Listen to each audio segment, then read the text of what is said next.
Today we are going to discuss about chapter 16, biodiversity and conservation. So what is biodiversity and what is conservation? There are two types of keywords, biodiversity and conservation. Biodiversity is last lectures के अंदर हम discuss कर चुके हैं.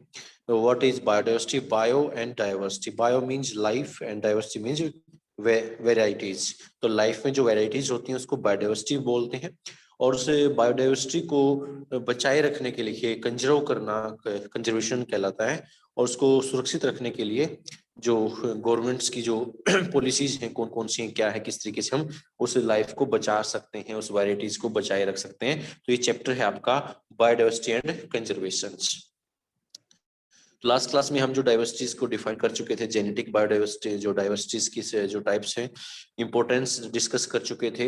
Biodiversities के importance क्या होते हैं, इकोलॉजिकल रोल क्या होते हैं, साइंटिफिक रोल क्या होता है बायोडाइवर्सिटी का, कैसे वो फायदेमंद होती है हमारे लिए डाइवर्सिटी.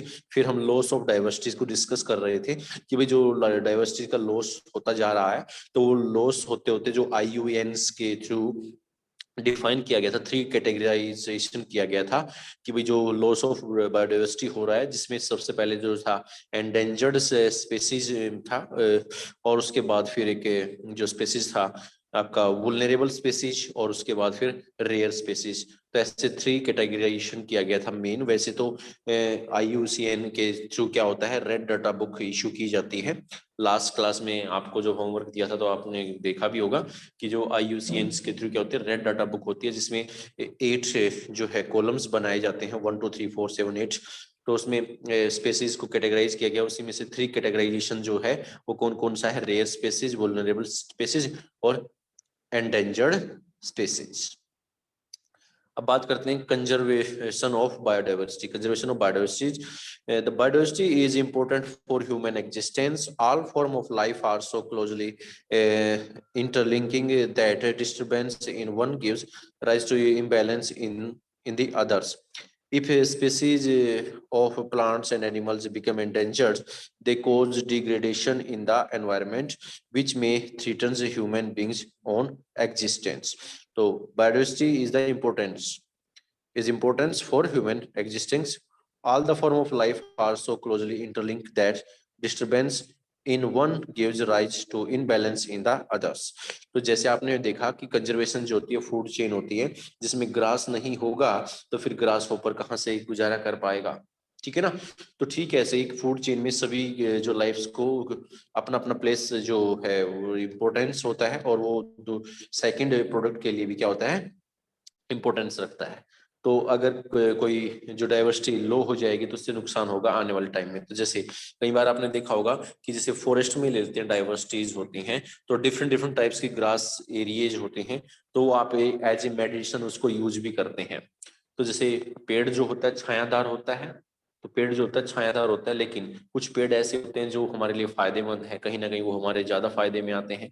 तो जैसे आप देखते हैं जामुन, एक एग्जांपल दे के देख लेते हैं. जैसे जामुन होती हैं, तो जामुन का जो ककड़ा होता है, कहते हैं वो जो शुगर के पेशेंट होते हैं ना, तो शुगर के पेशेंट को अगर जामुन का ककड़ा खिला दिया जाए तो उसको शुगर जो है कम हो जाती है. तो ये जो एग्जांपल है डाइवर्सिटी जब देखने को, तो पेड़ है छायादार है, फलदार है.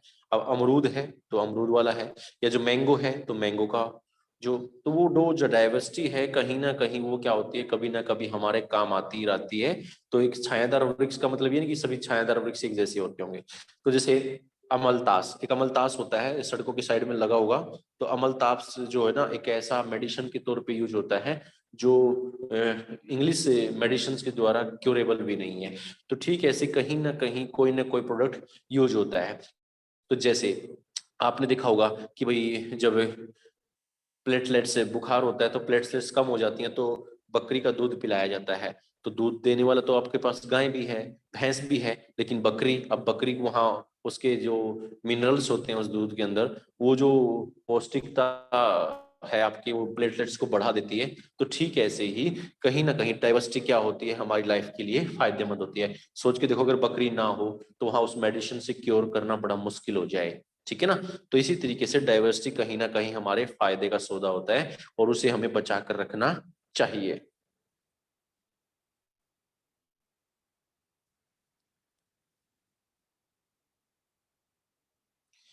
there is an urgent need to educate people to adopt environment friendly practices and reorient their activities in such a way that our development is harmonious with other life forms and is sustainable.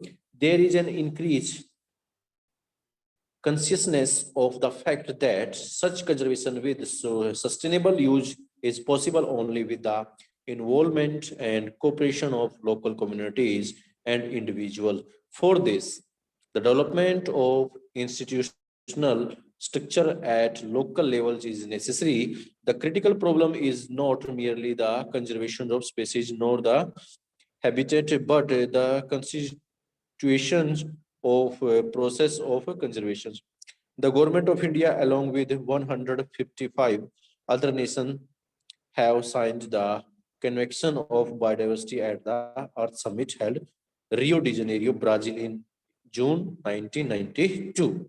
The World Conservation Strategy has suggested that the following step for biodiversity conservation.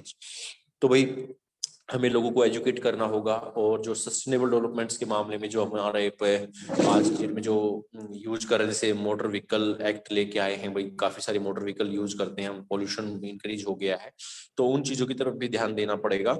और जो फैक्ट्रियां लगाते हैं कि किस location में फैक्ट्रियां लग रही हैं, तो इस तरीके से हमें उनको एजुकेट करना पड़ेगा। एक ऑटोनोमस बॉडी बनानी पड़ेगी जो उनको निगरानी रख सके। तो ऐसे ही कंजर्वेशन करने के लिए सबसे पहले जो कदम उठाया गया, तो इंडिया भी साथ था, गवर्नमेंट ऑफ इंडिया भी साथ में था। 150 तो 155 जो कंट्रीज थे, नेशंस थे, उन्होंने इकट्ठे होकर कन्वेंशन पे साइन किया और वो कन्वेंशन कहलाता था द अर्थ समिट। तो आपका एक क्वेश्चन बन गया, अर्थ समिट कहाँ पे होता है? 1992 में अर्थ समिट होता है रियो डी जनेरियो में। तो रियो डी जनेरियो क्या था? जो आपका रियो डी जनेरियो है साउथ अमेरिका देखते हैं आप, तो साउथ अमेरिका में ये है ब्राजील। तो ब्राजील के यहाँ पे लोकेशन है रियो डी जनेरियो। तो 1992 में यहाँ पे अर्थ समिट होता है। क्या नाम है? अर्थ कन्वेंशन। जो कन्वेंशन का नाम क्या है? कन्वेंशन का नाम है अर्थ, जो है अर्थ समिट है। ओके, तो इसमें कुछ स्ट्रेटेजी फॉलो की गई, सजेशन दिए गई हमें क्या कुछ करना चाहिए, इनको बचाए रखना है तो क्या करना होगा। तो सबसे पहले बात करते हैं, effort should be made to preserve the species that are endangered. तो जो एंडेंजर्ड पोजीशन में है उनको क्या करना होगा? प्रिजर्व करना होगा उनको सबसे पहले। और prevention of extinction requires proper planning and management. तो प्रॉपर प्लानिंग और मैनेजमेंट के साथ जो है एक्सटिंक्शन जो जातियां लुप्त हो रही हैं उनको बचाए रखना होगा। Varieties of foods, crops, forage, plants, timber trees, livestock, animals and their wild relatives should be preserved. तो उनको भी बचा के रखना होगा। जो हमारे पास पेड़ पौधे होते हैं, जीव जंतु होते हैं, जैसे अभी आप देखो कि भाई जो कहीं ना कहीं एक जो पक्षी होता है वो कहीं ना कहीं डिफरेंट टाइप्स के जो हमारे पास फॉरेस्ट होते हैं, ट्री होते हैं, उनपे उनका आश्रय स्थल बनता है। तो जैसे चिड़िया की अगर हम बात करें, स्पैरो की बात करें, तो वो जो बबूल का जो पेड़ होता है उस पे अपना आश्रय स्थल जो बनाती थी। तो इस तरीके से अब उसकी जगह कौन आ गया? सफेदा आ गया है। तो सफेदे का जो पेड़ है, तो आप देखो उस पे अभी जो पक्षी कैसे कौन सा रह सकता है, कौन कौन सा जीवन निर्वाह करता है। तो जब आपने उनके आश्रय स्थल को ही छीन लिया है तो वो कैसे रह पाएंगे? तो ठीक ऐसे ही फ्लोरा एंड फोना को जो बचाने के लिए सबसे पहले जो है एनिमल्स को बचाने के लिए विल्ड की जो फॉरेस्ट है उनको भी बचाना होगा। नेक्स्ट है, each country should identify habitat of wild relatives and ensure there protection. तो सभी देशों को उस देश के पास जो जो पेड़ पौधे हैं, जंगल हैं, उनको आइडेंटिफाई करना होगा। वहां रहने वाले जो जानवर हैं वो कौन कौन से हैं, उनका एक डाटा इकट्ठा करना होगा। Habitats where species feed, breed, rest and nurse their young should be safeguard the and protect। तो जो हैबिटेंट्स होते हैं, जो स्पेसीज होती हैं, वो अपने बच्चों को पालती हैं, उस आश्रय स्थल में रहती हैं, तो उनको बचाए रखना, उनको क्या कुछ किस तरीके से वो खाना खाते हैं, क्या उनका खाना होता है, किस तरीके से उसको नर्चरिंग किया जा सकता है उनका, तो उसका भी एक प्रोटेक्शन करना होगा। नेक्स्ट है, international trade in wild plants and animals भी रेगुलेटेड। तो इंटरनेशनल जो ट्रेड होता है इन वाइल्ड प्लांट्स एंड तो जो इंटरनेशनल ट्रेड्स को भी रोकना होगा, जैसे आपने देखा होगा शेर की खाल को विदेशों में बेच के आते हैं बड़े पैसे में, एक्सपोर्ट जो पोर्चर होते हैं वो शिकार करके जानवरों को, वह और जो डिफरेंट डिफरेंट कंट्रीज में डिफरेंट डिफरेंट टाइप्स की जो डिमांड होती है कि भाई काफी कॉस्टली होती है, तो उस पैसे के लालच में आके लोग क्या करते हैं उसको शिकार करके, जैसे एशियन लोयन इंडिया के अंदर जो है पाए जाते हैं, जो उनकी जो है क्वांटिटी मैक्सिमम है। तो इस वजह से उनको इंटरनेशनल ट्रेड्स के पे भी हमें रोकना होगा कि कोई कंट्री डिमांड ना करे कि हमें ये लकड़ी चाहिए, जैसे चंदन की लकड़ी होती है, तो चंदन की लकड़ी का अगर अदर कंट्रीज में देखा जाए डिमांड बढ़ रही है, तो चंदन की लकड़ी अगर ऐसे डिमांड बढ़ती रही तो पैसे के चक्कर में सारी की सारी काट के भेज दी जाएगी। तो ये कुछ प्लानिंग किया गया उसके अंदर, कब? अर्थ समिट 1992 के अंदर, जो अर्थ समिट हुआ था 1992 में रियो डी जनेरियो में, ब्राजील कंट्री था। ओके, और 155 कंट्रीज साथ में थे। To protect, preserve, and propagate the variety of species within natural boundaries, the Government of India passed the Wildlife Protection Act 1972. तो गवर्नमेंट ऑफ इंडिया ये रोकने के लिए, ऐसा जब कदम उठाया गया तो इन चीजों को रोकने के लिए गवर्नमेंट ऑफ इंडिया ने अपना एक बिल पास किया जो वाइल्ड लाइफ प्रोटेक्शन एक्ट कहलाया 1972 में। तो इंडिया का जो कंसर्न था about wild life century, flora and fauna, biodiversity, तो वो एक लॉ लेके आई 1972 में, और तो डिसाइड किया गया कि इंडिया अब क्या करेगा, उनको प्रोटेक्शन दिलाएगा, under which national park and sanctuary were established and biosphere reserve declared. Detail of these biosphere reserve are given in the book India Physical Environment NCERT। तो फिजिकल इंडिया बुक में हम discuss भी कर चुके थे, वहां पर ये डिटेल्स में होगा कौन कौन से बायोस्फीयर रिजर्व हैं। तो हम ये चैप्टर ऑफलाइन क्लास जो हमारी थी तो वहां पर डिस्कस कर चुके थे, तो वहां से टैली कर लेंगे इनको।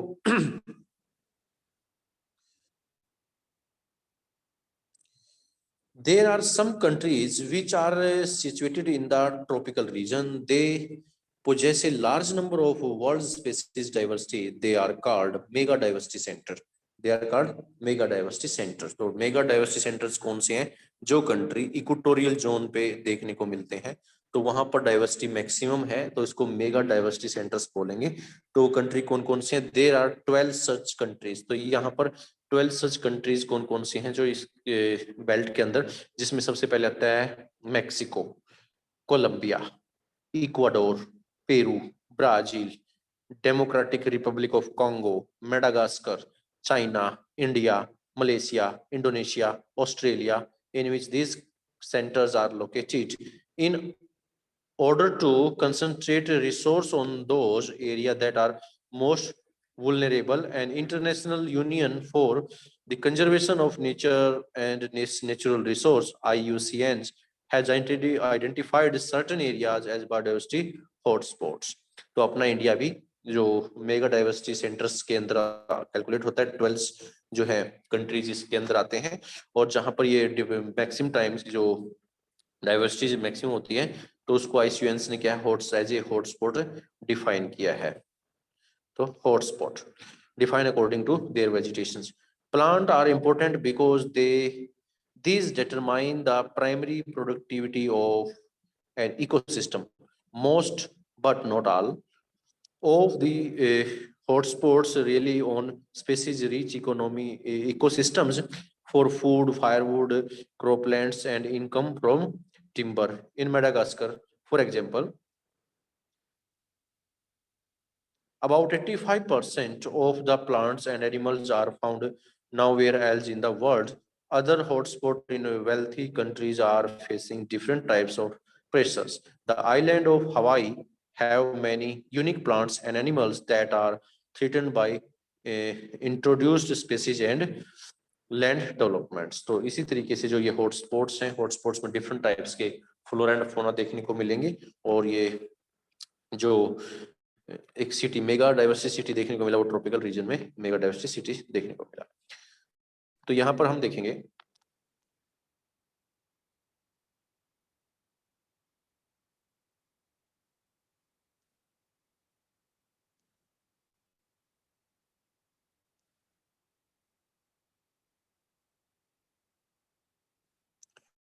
ये है आपका ट्रॉपिकल, ट्रॉपिकल पास हो रही है 0 डिग्री लैटिट्यूड्स को ट्रॉपिक बोलते हैं। तो ट्रॉपिकल रीजन में यहाँ पर एक आइलैंड है मेडागास्कर, तो ये है मेडागास्कर वाली लोकेशन है। और ये है वेस्टर्न घाट और ईस्टर्न हिमालय। वेस्टर्न घाट और ईस्टर्न हिमालय इंडिया की दो लोकेशन है जो मेजर हॉटस्पॉट्स के फॉर्म में जो देखने को मिलती है। तो जो वर्ल्ड्स के टॉप हॉटस्पॉट्स की बात करेंगे, इसका मतलब ये वो लोकेशन है जहाँ पर फ्लोरा एंड फोना में डाइवर्सिटी ज्यादा देखने को मिलेगी। डिफरेंट डिफरेंट टाइप्स के यहाँ पर ट्री फॉरेस्ट देखने को मिलेंगे, डिफरेंट टाइप्स के एनिमल्स बर्ड्स ये देखने को मिलेंगे। तो यहाँ सबसे पहले हम एशिया की जब हम बात करते हैं तो एशिया में सबसे पहले इंडिया की बात करेंगे। तो यहाँ पर देखो आप, ये इंडिया का वेस्टर्न घाट है, तो western Ghat of India. And ये eastern Himalaya, eastern Himalaya means कौन सा आता है, जैसे अरुणाचल प्रदेश हो गया, आसाम हो गया, सिक्किम हो गया, तो ये लोकेशन पे मैक्सिमम जो हॉटस्पॉट्स देखने को मिलते हैं। फिर आगे आपका इंडोनेशिया, तो इंडोनेशिया में यहाँ पर हॉटस्पॉट्स देखने को मिलेंगे। और फिर श्रीलंका, यहाँ पे श्रीलंका में हॉटस्पॉट्स देखने को मिलेंगे। और फिर ये पेनिनसुला मलेशिया का एक पेनिनसुला है। और यहाँ फिलीपींस, जहाँ पर नॉर्दर्न बोर्नियो में हॉटस्पॉट्स देखने को मिलेगा। फिर आ जाता है ऑस्ट्रेलिया में क्वींसलैंड, तो क्वींसलैंड ये लोकेशन है ऑस्ट्रेलिया में जो हॉटस्पॉट्स है। और फिर उसके बाद मलेशिया का एक आइलैंड है, उस पे यहाँ पे आपको हॉटस्पॉट्स देखने को मिलेगा। मलेशियन जो है न्यू कैलेडोनिया या जो आइलैंड्स है वहां पर लोकेशन मिलेगी। फिर जो ये मेडागास्कर है, तो मेडागास्कर जो है ईस्टर्न मेडागास्कर पे मैक्सिमम आपको हॉटस्पॉट्स के तौर पे जाना जाता है। फिर उसके बाद आता है जो अफ्रीका कॉन्टिनेंट के अंदर ईस्टर्न अर्क माउंटेन ऑफ तंजानिया, तो तंजानिया यहाँ कंट्री है। तो अफ्रीका के अंदर एक कंट्री है तंजानिया, तंजानिया में जो माउंटेन है अर्क माउंटेन है। और अर्क माउंटेन का जो ईस्टर्न पार्ट पे जो फ्लोरा एंड फौना पाया जाता है, तो इसको कहते हैं हॉटस्पॉट। फिर अफ्रीका कॉन्टिनेंट में ही वेस्टर्न पार्ट पे यहाँ एक कंट्री है गुयाना, तो गुयाना का जो अपर फॉरेस्ट एरिया है, गुयाना का अपर फॉरेस्ट एरिया है, उसमें भी मैक्सिमम आपकी जो है ना डाइवर्सिटी देखने को मिलती है, जिसको हॉटस्पॉट एज ए डिसाइड किया गया IUCN के थ्रू। फिर उसके बाद आते हैं नॉर्थ अमेरिका में, तो नॉर्थ अमेरिका की जब हम बात करते हैं तो सेंट्रल अमेरिकन जो लोलैंड फॉरेस्ट है, जहां पनामा स्टेट हम डिस्कस करते हैं, या सेंट्रल अमेरिकन जो हाईलैंड्स है सेंट्रल अमेरिकन के अंदर ये वाला हॉटस्पॉट्स देखने को मिलेगा। तो यहाँ पर जो है सेंट्रल अमेरिकन के जो हॉटस्पॉट्स हैं। फिर यहाँ पर साउथ अफ्रीका आ जाओ, तो साउथ अफ्रीका में साउथ अफ्रीका कह रहा मैं, साउथ अमेरिका कॉन्टिनेंट की जब हम बात करते हैं तो यहाँ पर इक्वेटर जा रही है, तो इक्वाडोर कंट्रीज देखने को मिलेगा आपको यहाँ पे एक। और ये जो वेस्टर्न इक्वाडोर कोलंबियन कोको, तो कोको ये कोलंबियन कोको लोकेशन हो गया। और यह वेस्टर्न इक्वेटर हो गया जहां पर हॉटस्पॉट मेजर है। फिर ट्रॉपिकल एंडीज, तो यहाँ पर एक माउंटेन है जो एंडीज माउंटेन है, तो एंडीज का ट्रॉपिकल जो रीजन है उसमें जो फ्लोरा एंड फौना पाए जाते हैं। तो एंडीज माउंटेन साउथ अमेरिका का माउंटेन है जो वर्ल्ड्स का लॉन्गेस्ट माउंटेन रेंज है। ओके। फिर आता है अटलांटिक फॉरेस्ट जो है ब्राजील में, ब्राजील का अटलांटिक रीजन से टच करता हुआ फॉरेस्ट में। तो ये आपने देखा some ecological hotspot in the worlds, तो वर्ल्ड्स के अंदर जब आपने हॉटस्पॉट्स देखे तो आपके जो हॉटस्पॉट्स हैं बायोस्फीयर रिजर्व नेशनल पार्क हैं, तो वो डिस्कस कर चुके थे हम, जो आपकी दूसरी जो सेकंड बुक है उसमें डिस्कस कर चुके थे ऑफलाइन क्लास के अंदर। तो यहाँ पर आपने इस चैप्टर में क्या डिस्कस किया, इस चैप्टर में डिस्कस किया बायोडाइवर्सिटी। तो बायोडाइवर्सिटी क्या होती है, बायोडाइवर्सिटी मीन्स आपने देखा जब बायो मीन्स लाइफ में डाइवर्सिटी आ जाए तो वेरिएशन आ जाए, और उसको हमने क्या करना है, प्रोटेक्शन करना है, प्रिजर्व करना है, उसको सेव करना है, बचाना है, उसको बोलते हैं कंजर्वेशन। और इसके लिए गवर्नमेंट ने क्या किया है, इंडियन गवर्नमेंट के द्वारा एक्ट जो है ना वाइल्ड लाइफ एक्ट, तो वाइल्ड लाइफ एक्ट जो प्रिजर्वेशन एक्ट जो रखा गया है 1972 में लेके आया है। और जहां से फिर उनको बचाना शुरू किया है, जैसे टाइगर प्रोजेक्ट लेके आए टाइगर को बचाने के लिए, तो सबसे पहले टाइगर प्रोजेक्ट लेके आई 1973 में, टाइगर प्रोजेक्ट लेके आई, टाइगर को बचाओ भाई सबसे पहले, ठीक है। और फिर यहाँ पर जो प्रिजर्वेशन किया गया, तो ये प्रिजर्वेशन टू टाइप से किया जाता है, एक किया जाता है इन सीटू और एक किया जाता है आउट सीटू। तो out situ, in situ. In situ means होता है जहां जैसा एरिया उसको वहीं पे सुरक्षित रख देना। आउट सीटू मीन्स वहां से उठा के कहीं और लेके आ जाना, जैसे एक लोयन है, मध्य प्रदेश से लोयन उठा के दिल्ली के जू में रख देना, ये आउट सिटू का एग्जाम्पल है, और वहीं का वहीं सुरक्षित कर देना इन सिटू है। तो इस तरीके से यहाँ पर जो सेकंड बुक जो हम देखेंगे तो उसमें हमने क्या पढ़ा था, नेशनल पार्क, एक होते हैं नेशनल पार्क, एक होते हैं wild life century, VLS wild life century, और एक होते हैं बायोस्फीयर रिजर्व। तो इस तरीके से प्रोटेक्शन दिया जाता है national park, wild life century और बायोस्फीयर रिजर्व। तो उसमें नेशनल पार्क जो हम डिस्कस कर चुके थे 105 क्या है नेशनल पार्क है, और 855 जो है वाइल्ड लाइफ सेंचुरी है, और बायोस्फीयर रिजर्व 18 है। तो ये डिस्कस कर चुके थे। तो बायोडाइवर्सिटीज का जो प्रोटेक्शन करने के लिए सबसे पहले जो पहल उठी, तो वो पहल कब उठी थी, जो अर्थ समिट हुआ था। तो अर्थ समिट कहाँ पे हुआ था, जो कंट्री थे 155 कंट्रीज थे, जिसमें इंडिया भी पार्टिसिपेट कर रहा था, और ये ब्राजील की जो लोकेशन है रियो डी जनेरियो, तो वहां पर जो है जून 1992 ईयर्स को याद रखेंगे, तो वहां से ये Earth as a Earth Summit इसको डिसाइड किया गया। तो अर्थ समिट फिर है IUCN से जो रेड डाटा रिपोर्ट्स कौन जारी करता है, IUCN। तो IUCN मीन्स क्या होता है, IUCN मीन्स होता है आपका international union for the conservation of nature and natural resource. तो ये IUCN होता है जो डिसाइड करता है हॉटस्पॉट्स कौन से हैं, कहाँ पे हैं, तो वो हॉटस्पॉट डिस्कस किया आपने। तो यहाँ आपकी बुक में ये जो चैप्टर है 16 चैप्टर कंप्लीट हो चुका है, और अभी तक आपने अगर नोट्स फेयर नोटबुक तैयार नहीं किए तो वो आप फेयर नोटबुक कंप्लीट कर लीजिएगा। इससे पहले ऑफलाइन वाली क्लास में भी आपकी जो नोटबुक पेंडिंग थी उसमें भी हमारा वाइल्ड लाइफ सेंचुरी कंप्लीट हो चुका है। तो इस तरीके से हमारी जो बुक है तो उसके काफी सारे चैप्टर हम कंप्लीट कर चुके हैं। तो एक बार मैं आपको बता देता हूँ कि कौन कौन से टॉपिक हम जो है डिस्कस कर चुके हैं।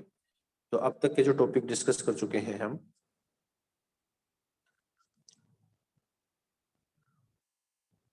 वाटर इन एटमॉस्फेयर, वाटर जो है इन द एटमॉस्फेयर डिस्कस कर चुके हैं। फिर वाटर जो ओशियंस में डिस्कस कर चुके हैं। उसके बाद movement of oceans, moments of ocean water को डिस्कस कर चुके हैं। फिर life of the on the earth, और उसके बाद बायोडाइवर्सिटी एंड कंजर्वेशन। तो बायोडाइवर्सिटी एंड कंजर्वेशन की जो हमारी सेकंड बुक है, तो सेकंड बुक में भी हम उसको डिस्कस कर चुके थे। जो हमारी इंडिया फिजिकल जो बुक्स के अंदर चैप्टर था आपका नेचुरल है, जो आपका नेचुरल वेजिटेशंस।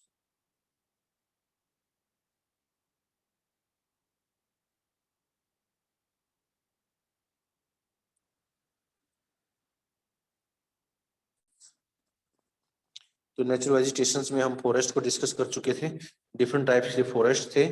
तो 5 टाइप्स के फॉरेस्ट को डिस्कस करने के बाद फिर फॉरेस्ट कंजर्वेशन आया था। तो फॉरेस्ट कंजर्वेशन के बाद फार्म फॉरेस्ट्री, और फिर wild life conservation in India, India के अंदर जो लाइफ कंजर्वेशन कर चुके थे, तो जिसमें वाइल्ड लाइफ आई थी। तो इंडिया ने 1972 के तहत जो है एक कॉम्प्रिहेंसिव एक्ट पास किया था, एनेक्टेड था। तो ये हम डिस्कस कर चुके थे वहां पे। और फिर उसके बाद जो नेशनल पार्क थे, तो national park according to NCERT 103 है, और जो वाइल्ड लाइफ सेंचुरी है वो 135 थे।